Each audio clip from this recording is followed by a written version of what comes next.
Mr. Stuart Andrew. Question 9, Mr. Speaker. Mr. Speaker, with permission, I answer this and questions 10, 13 and 21 together, if that's acceptable. My department's reforms of the welfare system are to support people with difficulties in entering the world of work.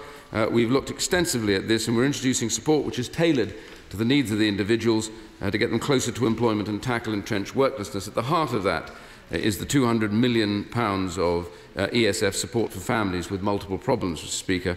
Local authorities, however, play a very, very critical role in the delivery of this, and we urge them to see this as importantly as we do. Mr. Stuart Andrew. Thank you, Mr. Speaker. I'm grateful for that answer. I welcome the fact that about half of the organisations involved in the delivery of this scheme are voluntary organisations. Does my right honourable friend agree with me that local charities are often best placed to provide the tailored and personalised support that these families need? Yeah. Well, I say to my honourable friend, it is true that voluntary sector organisations tend to deal with the whole person and not, rather like government departments and even sometimes local authorities, look at specific issues, forgetting that many of them knock onto each other and they have an important role to play.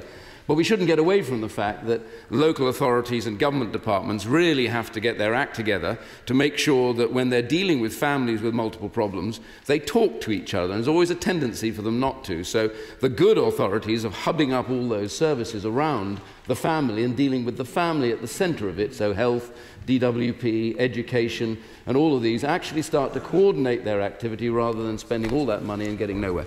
Paul Maynard.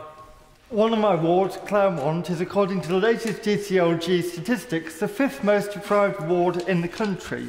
And I see on a daily basis the hurdles that families have to overcome to try to deal with some of the entrenched problems that they have.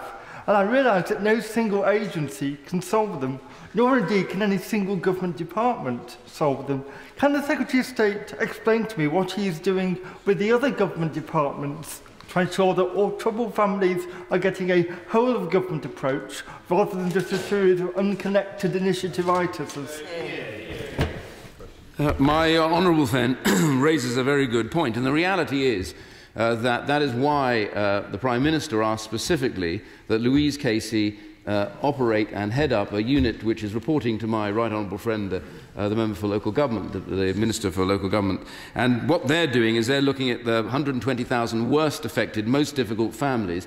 And the idea, as I said earlier on, is that working with her, local authorities nominate the families, and she wants to see them hub up those services to make sure the pooled amount of money that they get is actually being spent on life-changing operations, not just tokenistic box ticking that takes place too often.